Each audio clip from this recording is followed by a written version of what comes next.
What if a single sentence from your doctor could change your blood pressure, your hormones, how fast your body heals? This is for anyone who has ever been handed a label about their body and felt something shift inside of them.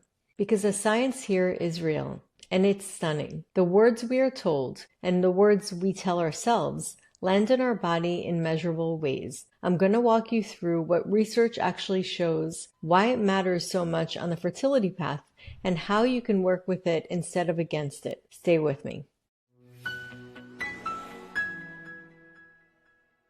Hi, I'm Michelle Orbitz, a fertility acupuncturist and host of the Wholesome Fertility Podcast. Let's start with two words. You've probably heard of the first one, placebo. It's what happens when someone takes a treatment with no active ingredient, a sugar pill, and gets better anyway, simply because they believed they would. The belief itself created a real physical change. The second word is less familiar, and it's one I really want you to know, nocebo. It's placebo's shadow. The nocebo effect is when a negative expectation creates a negative outcome. If you believe something will harm you or that your body is failing, that belief alone can produce real symptoms. Same mechanism, opposite reaction. Here's how striking this is. A large analysis published in 2023 pulled together 130 studies, more than 8,000 people, looking at nocebo effect across many different outcomes. The researchers found a consistent medium-sized effect. In plain terms, negative expectations reliably produce real physical symptoms again and again, across pain, across bodily complaints, across mood. There are striking individual examples too. In controlled studies, people given a completely inactive substance but told it could cause side effects have gone on to develop those exact symptoms: nausea, headaches, fatigue, even changes they could have not faked. The body produced the very thing the mind was told to expect. Research have documented this so consistently that it now shapes how careful clinicians choose their words. Sit with that for a moment. The expectation of harm was enough to create the experience of harm, not imagined harm, measured harm. This is not about being dramatic or weak. It's simply how the human body works. Your nervous system is always listening to the story it is being told, and it responds. So where do these expectations come from? Very often, a label, a name someone in authority gives to what is happening in your body. And the research on labeling is sobering. Researchers Keith Petrie and Kate Fass have spent years studying what they call the power of labeling. In one well-known line of research, when patients were switched from a brand name medication to an identical generic, simply being told that it was now a cheaper generic version led more people to report side effects and feel the drug worked less well. The pill was exactly the same, only the label changed, and the body responded to the label. It goes further.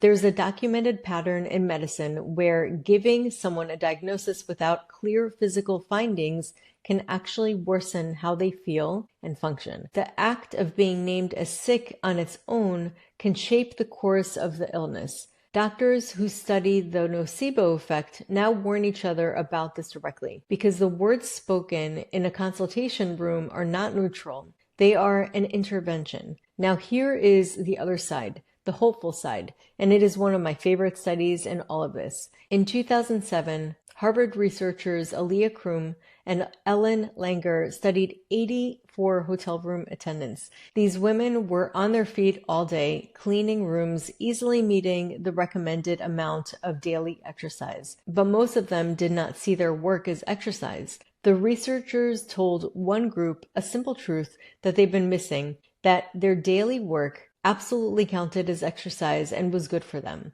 The other group, nothing. Nothing about their actual behavior changed. They did not work out more. They did not eat differently. The only thing that changed was the story in their minds about their bodies. And 4 weeks later, the women who have been told that their work was exercise showed real, measurable drops in weight, in blood pressure, and in body fat.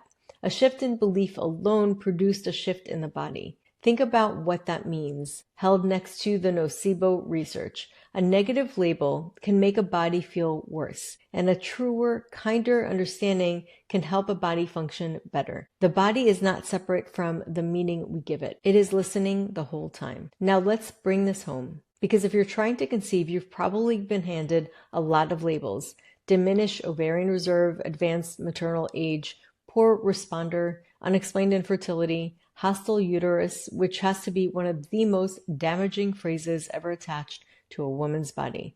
I'm not saying these terms have no medical meaning. Sometimes they point to something real and useful. What I am saying is that words carry a second payload, an emotional and physiological one, and almost no one warns you about that part. You walk out of the appointment with a diagnosis, and you also walk out with a story. My body is old, my body is hostile, my body is failing, and your nervous system hears every word, because the reproductive system is exquisitely sensitive to the state of your nervous system. There is research on this too. In studies of women trying to conceive, those with the highest level of salivary stress markers called alpha amylase took significantly longer to get pregnant, around a 29% longer time to pregnancy in one study, and had a higher risk of not conceiving within a year. Stress is not the whole story, and it is never the woman's fault, but the body's sense of safety is clearly part of the picture. And think about the loop that this can create. You receive a frightening label. The fear raises your body's stress response. The stress can make conception harder, which feels like confirmation that the label was right, which deepens the fear. It's not a character flaw to fall into the spiral. It is a very human response to being told something scary about the thing you want most. Naming the loop is the first step to gently stepping out of it. This is where Chinese medicine has been speaking for thousands of years. In Chinese medicine, we talk about the Bao Mai, the vessel that connects the heart to the uterus.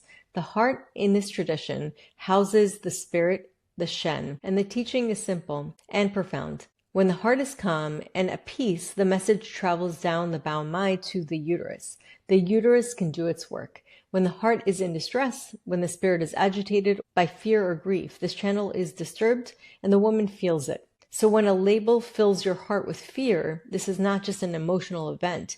In the language of Chinese medicine, it travels straight down to the reproductive center. The words become a physiological message. Western nocebo research and the ancient understanding of the Bao Mai are describing the same truth from two different directions. What lands in the heart reaches the body. So what do we do with all of this? I want to be careful here, because the last thing I would ever want is for this to become one more thing to get right. This is not about positive thinking on command. And it's certainly not about blaming yourself for a label's effect. And it's also not to counteract any diagnosis or not listening to your doctor's advice. I would definitely recommend always work with your doctor. It's about gently taking back some authorship of your story. First, separate the data from the story. A lab number is a piece of information. It's not a verdict on your worth or a prophecy about your future. You can hold the number with one hand and gently set down the story of doom that came attached to it. The number is real, and the emotion attached to it is optional. Second, notice the language you have absorbed and question it. If you catch yourself saying, "My body is broken," or "My eggs are bad," pause. Those are labels, not truths. You might try a more accurate sentence. "My body is responding to conditions that can change." That is not toxic positivity. It is simply more true, and your nervous system can feel the difference. Third, be mindful of what you take in. The forums, the worst case stories, the endless scrolling through other people's outcomes. Remember the nocebo research. Hearing about harm can prime the body for it. You are allowed to protect your inner environment, to curate what reaches your heart, especially in this tender season. And fourth, find the practices that genuinely settle your nervous system, whatever they are for you. Slow breathing, time in nature, acupuncture, prayer, a walk without your phone. If the words we can hear shift the body, then so can the calm we cultivate. You are allowed to be an active author of the inner environment your body lives in. Thank you so much for being here with me today. I hope this gave you a new way to hold whatever words have been said about your body with a little more spaciousness and a little more power of your own, because so much of this comes back to the inner voice we carry. I put together a resource I really think would help. It's my Fertility Affirmations ebook, a gentle, grounded way to begin offering your body kinder, truer words. You can find it at michelleorbitz.com/fertility ebook. If this episode resonated with you, I'd love for you to share this and subscribe so you don't miss any future episodes. Thank you so much for tuning in, and I will see you next time.